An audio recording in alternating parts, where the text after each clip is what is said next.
This is John from We Are Change. I'm here with Paul Joseph Watson of Infowars.com and PrisonPlanet.tv.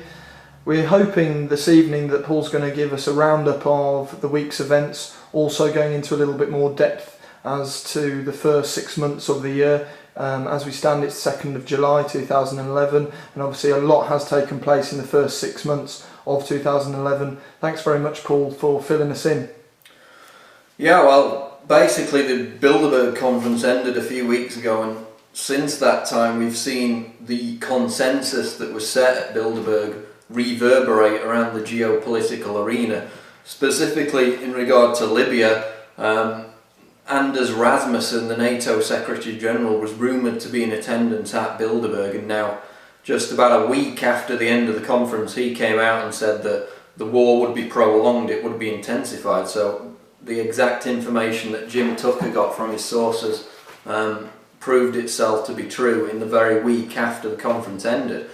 In addition to that, we had the information that came into us from military sources at Infowars that ground troops would be sent in by the beginning of October, so we've got that in the works. We've also got governments in Europe, like the Swedish government, now authorising to send in Marines, to send in the army, obviously in complete contravention to the UN resolution that declared that only a no-fly zone was permissible. Of course, a no-fly zone means constant bombardment, as we've seen.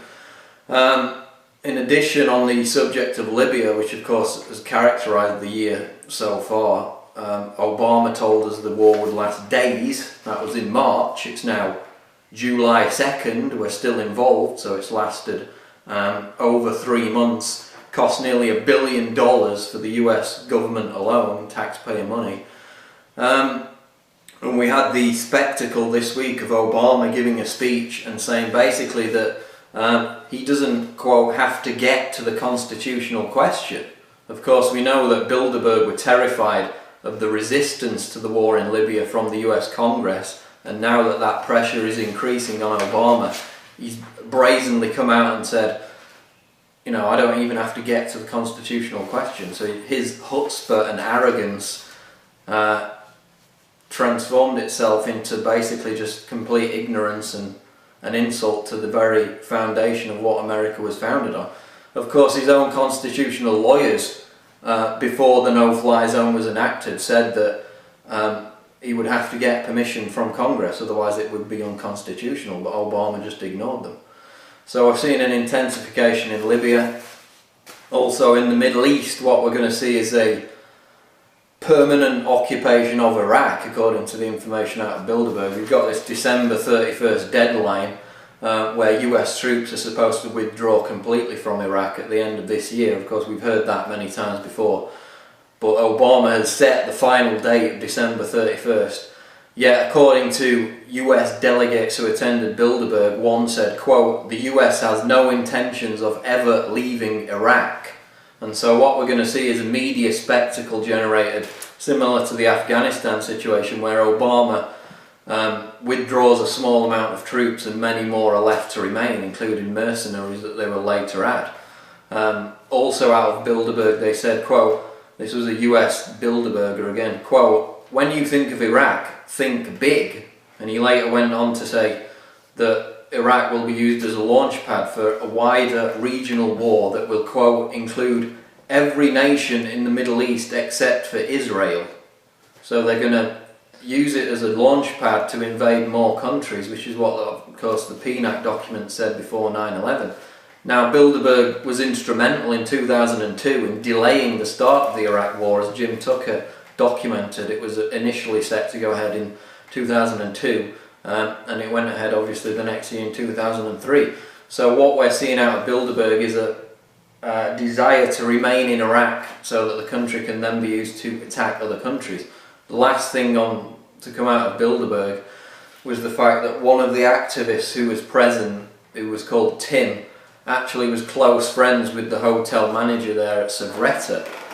Basically a childhood friend. He said he grew up with him. So he's going to get information. In fact, he's seen him today on Saturday the 2nd of July, and he's going to get little tidbits of information of anything that he witnessed what they talked about, their behaviour, their attitude, etc. So we're going to update people about that. Also, I think what's keen to note, while we were at the Bilderberg meetings in Switzerland, in St. Moritz, you and I were looking on their official website, bilderbergmeetings.org, and they actually hadn't got any of the talking point discussion topics up on the website or the list of the attendees. Now we're 2 weeks after the meeting. That list of attendees has gone up, as has their talking points. There's some quite interesting points on there. There's one about Switzerland and will she survive or will she recover? And then obviously, as you've been speaking, there's information there on Libya, or there was obviously a talking point on Libya. I mean, this isn't new information to anybody that's been part of the alternative media, the growing alternative media, which is pretty much taking over the mainstream as I see it. When were you aware that there was going to be large-scale wars in the Middle East, not just in Iraq and Afghanistan, obviously following 9/11? There's been information, I know that you have, some of your contributors, Gerald Salente for example, have been talking about additional wars in the Middle East for a number of years. I mean, has this just panned out as you expected it to? In the sense that there will be more wars, yes it has, but what we're waiting on, and this is what many people fear is coming in 2012, is a combination of all these wars into a wider Middle East conflict, as I just said. And in fact, in 2008 we got the RAND documents where they went to the Pentagon and said basically to divert attention from this economic crisis, we need a big war. And by big war they didn't mean Libya or Iraq, they meant Japan or a major power. Iran was also mentioned. So this is going to get a lot bigger than it is now, and they're going to try and roll these other conflicts into this wider war. So a lot. How do you? I mean, obviously we had the information that came out during the Tunisian uprising that Eric Schmidt, I believe, of Google, had actually he pretty much admitted to being involved with helping the Tunisian uprising. So how would you explain to a layman what is going on in the Middle East? Is it more that it's coup d'etats being carried out by the West, or is it more that actually the people in the Middle East have had enough of these dictators and they're overthrowing it, or is it a mixture of the two? How do you see it? It is a mixture of the two, but you have to remember that in the case of Egypt, the US Embassy, at least 1 year before that revolt began, got the information saying that it would happen, that Mubarak would be toppled, and that they were deliberately trying to fund and influence the groups that would do it. So when all these leftists come out and say that, what happened in Egypt is this big successful example of a secular revolution which is not based on, religious dogma, they don't even reference the fact that the US Embassy had anticipated it at least a year before and had sought to encourage it. And of course it led through Egypt and these other countries to Libya, which is of course the so-called protesters that they launched this fake no-fly zone war on were in fact rebel Al-Qaeda commanders. They were flying fighter jets, they were driving tanks. To claim that they were protesters was just an insult to anybody's intelligence. So the fact that it led from Egypt through to Libya, and then on the flip side you've got a situation in places like Bahrain, which is the government is completely controlled by Western interests. There's the same level of brutality going on there against protesters, and yet you barely read about it. But if it's in somewhere like Syria, where the US, they're moving now their warships to the Mediterranean coast of Syria, then you hear all about how the government's oppressing protesters. So the fact that the government is oppressing protesters has gone on in the Middle East for decades, but now it's all coming to a head. They're choosing very carefully which countries they push in the media as, the big humanitarian crises, because they've got a list. I mean, you don't have to have a crystal ball. Read the PNAC documents. They've got a list of countries they want to invade. And the ones that are on it are the ones we're hearing about now in terms of brutality against protesters. Yeah, and obviously we're not just seeing uprisings in the Middle East, we're seeing uprisings in Greece as of this week because of the euro bailout and whether or not the European Union was going to force through restrictions, austerity measures on the Greek people. I mean, are we going to see? We've seen it already hit Spain and France and Portugal. Are we going to see it here at home in the UK? Do you think? Yeah, because back in the 70s, we had a similar situation where we went down to a 3-day working week. And at the time, one of the German politicians called Britain or England, quote, no longer a civilised country, because there were continual strikes and basically society almost ground to a halt. You know, there were power outages, there were cuts to public services, there were everything. And it's only just starting now in Britain. We had some big strikes the other day related to transport and teaching and so forth.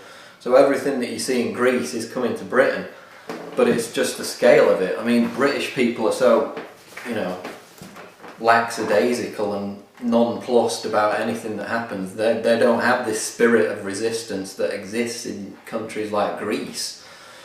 On the subject of Greece, again, referring back to Bilderberg, in 2010 Bilderberg said, the euro's in trouble, we need to save the euro, and this was when it was at 119 against the dollar. Now it's back up to 145. They were successful back then.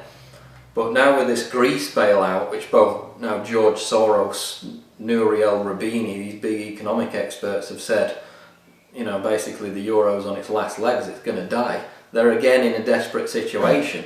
And this Greek bailout is part of that. They need to continually bail out Greek to prevent it from defaulting and restarting its own currency, which is exactly what it should do, because they would have to devalue their currency, they'd move back to the drachma, and all the tourists would come pouring back in because everything would be so cheap and they could get themselves back up on their feet. But the globalists don't want them to do that because, as Kenneth Rogoff, the Bilderberg member, wrote in the Financial Times just a week before Bilderberg, the survival of the euro, the survival of their global currency program to unite these currencies, to get the Amero in place, depends on the survival of the euro. So if the euro goes, it all goes. So Greece is a continual bailout now. Most people don't understand the bailout that they voted on a couple of days ago. They'll have to do it again in a month, because it only funds the Greece government for another month. So you're going to get that situation on the streets with the tear gas and the bombings and the riots. It's going to happen every month. That can't go on indefinitely. So unless obviously the Greeks, the Europeans find some solutions and get themselves out of the mess, because they can't expect their elected officials who got them into the mess to get them out of the mess. Yeah, and it's just going to end up in the collapse of the Greek government, and they're going to ditch the euro. Even mainstream people are saying that. Big Financial Times writers on Newsnight television are saying the euro's dead. Yeah, they've been saying it for 12 months. But the Chinese are propping it up by buying all the bonds, which is why it hasn't dipped against the dollar or the pound. So it's the Chinese again that are propping it up. But so the Chinese own everything.